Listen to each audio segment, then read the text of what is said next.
ጋቢት ባለ እግዚአብሔርን የሚያክል ባል ቅዳሴ እንዳይቀደስ ሆኖ እንዴት ነው አይሰገድም የሚባል?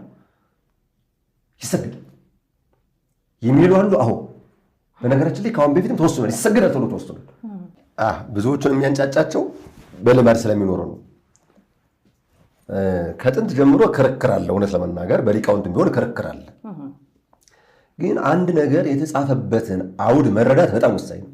አሁን በጣም ትልቁ ችግሩ የተጻፈበትን አውድ አለመረዳት ነው። በፍትሐ ነገሥትና በሌሎቹ መጻሕፍት እነዚህ 5 በዓላት በቁጥር ይታወቃሉ፣ የማይሰገድባቸው ማለት ነው።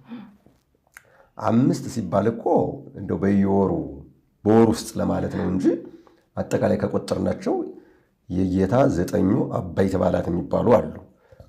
የእመቤታችንም ቅዱሳት በዓላት አሉ። ከመላእክት ደግሞ የቅዱስ ሚካኤል አለ። ብዙ ጊዜ ግን እዚህ ሰሙነ ሕማማት ላይ በተለይ መጋቢት ላይ መጋቢት 29 ዘንድሮውን ሰሙነ ሕማማት ላይ ነው የዋለው።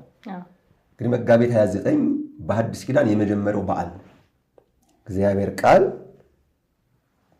በቅዱስ ገብርኤል አብሳሪነት በድንግል ማርያም ተበሳሪነት ከሰማይ ወርዶ ናዝሬት በምትባል ቦታ ከድንግል ማርያም የተጸነሰበት ቀን ነው። በጣም ታላቅ በዓል ነው። እንደውም በስንክሳሩ በኩረ በዓላት ይለዋል። በጣም ታላቅ ነው፣ የበዓላት ሁሉ አለቃ ማለት ነው። በኩረ በዓላት ከተባለ ከሰሙነ ሕማማቱ ውጭ በሌሎቹ ቀኖች በአብይ ጾም ሲውል ራሱ መጋቢት ባለ እግዚአብሔር ቅዳሴው ከሌሎቹ ዕለታት በተለየ ሁኔታ ነው። በአብይ ጾም ውስጥ ከሆሳዕና ውጭ በሌሎቹ ቀኖች የሚቀደሰው ቅዳሴ ግዕዝ ነው። የመጋቢት ባለ እግዚአብሔር ግን እዝል ነው የሚቀደሰው። ለምን? አብይ በዓል ነው። በጣም የምስጢር በዓል ነው። በጣም የተለየ በዓል ነው። የጌታችን ኢየሱስ ክርስቶስ 9 አበይት በዓላት የምንልናሱ ስንል መጀመሪያ የምንነሳው ከመጋቢት ባለ እግዚአብሔር ነው። በኩረ በዓላት ከሚባለው ማለት ነው። በፍትሐ ነገሥቱ ልደትንም በኩረ በዓላት ይለዋል፣ ጽንሰቱን በኩረ በዓላት ይለዋል። ወደዛ እንሄድም። ልደት መገለጫው ነው። ይህኛውን ግን የምታውቀው ድንግል ማርያም ብቻ ናት፣ ጽንሰቱን ማለት ነው። እና እንዴት ነው ይሰገዳል? አይሰገድም። ከሰሙነ ሕማማቶች አይሰገድም። ምንም ግልጽ ነው።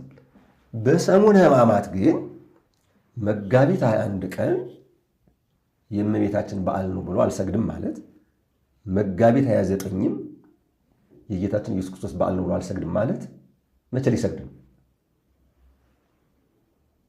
መጋቢት ባለ እግዚአብሔር እኮ እንደሚታወቀው ታውቃላችሁ ሊቃውንት፣ ቅዳሴው ራሱ በተለየ ሁኔታ እዝል ነው ብያችኋለሁ። ይታወቃል፣ ሊቃውንት ያውቁታል። በሌላ ቀን ጊዜ የተቀደሰ ለመጋቢት ባለ እግዚአብሔር ብቻ የተሰራ ስርዓት አለ።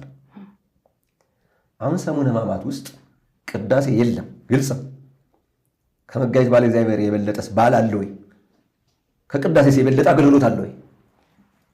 ቅዳሴን የሚያክል አገልግሎት ቀርቶ ያን የመሰለ የመጋቢት ባለ እግዚአብሔር አገልግሎት በጣም ልዩ ነው። በተለይ ቀዳሚው ቃል የሚባል እዝል አለ፣ ሊቃውንቱ ያውቁታል። በጣም የተለየ ነው። ውስጥ ከስነ ፍጥረት እስከ ጽንሰቱ ድረስ ቁልጫ ነው የተነተነው ቅዱስ ያሬድ። ያ ሁሉ ነገር ቀርቶ ሲነበብ የሚውል አጠቃላይ የሰው ልጅ 5500 ዘመን የተቀበለው መከራ፣ ከዚያ የነቢያት ትንቢት፣ ከዚያ ኢየሱስ ክርስቶስ ወደዚህ ዓለም መጥቶ በአጭር ኢየሱስ ክርስቶስ ወደዚህ ዓለም መጥቶ ስንል አሁን ስለታየ ነው እንጂ ከሰማይ የመጣ ራሱ አካላዊ ቃል ነው።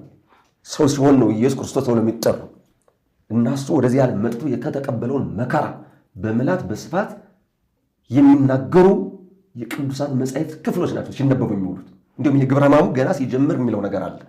ከሙሴ ኦሪት፣ ከነቢያት ትንቢት፣ ከመዝሙረ ዳዊት፣ ከቅዱሳት ወንጌላት፣ ከመጻሕፍት ሊቃውንት በአጠቃላይ ከብዙዎቹ መጻሕፍት ተሰብስበው ነው ሲነበብ የሚውል። ያ ደግሞ እንዳልኩሽ እግዚአብሔር ሰው እንዴት ፈጠረው? ምን አይነት ሕግ ሰራለት? ሰው እንዴት ተሳሳተ? ሲሳሳት እንዴት ሆነ? አወዳደቁ እንዴት ከፋ? አርአያ ሥላሴን ይዞ የተፈጠረ ሰው ከሰማይ በታች ሁሉን ግዛ ንዳ የተባለ አሁን ግን ተገዥ ሲሆን ሲቀጠቀጥ ግዙ ራሱ ማነው? ሰይጣን ነው። የሰው ልጅ ያን ሁሉ መከራ እንዴት እንደተቀበለ ኋላም ክርስቶስ የሰው ልጅ መከራ ለማስወገድ ለአዳም በገባው ቃል ኪዳን መሰረት ከ5500 ዘመን በኋላ ወደዚህ ዓለም መጥቶ እንዴት እንደተጸነሰ፣ እንዴት እንደተወለደ፣ እንዴት እንደተመላለሰ እንዴት መከራ እንደተቀበለ ይህን ሁሉ ንባብ እያነበብን ትርጓሜውን እየተረዳን እየሰማን እንዳልኩሽ መጋቢት ባለ እግዚአብሔርን የሚያክል ባል ቅዳሴ እንዳይቀደስ ሆኖ እንዴት አይሰገድም የሚባል ይሰገድ የሚሉ አሉ። አዎ በነገራችን ላይ ከአሁን በፊትም ተወስኗል፣ ይሰገዳል ተብሎ ተወስኗል። ታላላቅ የጉባኤ ቤት መምህራን 4 አይና የሚባሉት ይሰገዳል። አይሰገድም የሚሉትን በክፋት አላየው። ሁልጊዜም እንዲህ ያለ ክርክር በክፋት መተርጎም የለበትም። ግልጽ ነው አይደል? ሐሳብ በክፋት አይደለም። መናፍቅ አያሰኝም፣ ክፉ ነው አያሰኝም። ነገር ግን ዋናው ማሰሪያ ነጥቡ ያ ሳምንት የምናስበው የሰው ልጅ የ5500 ዘመን መከራና እንዲሁም ኢየሱስ ክርስቶስ ለዓለም ሲል ወደዚህ ዓለም መጥቶ የተቀበለውን መከራ የምናስብበት ስለሆነ መከራ ደግሞ በብዛት የሚታሰበው በስግደት ላብን በማንጠፍጠፍ ወገብን በማጉበጥ ጉሮሮን በማድረቅ አንጀትን እጥፍ አድርጎ በመራ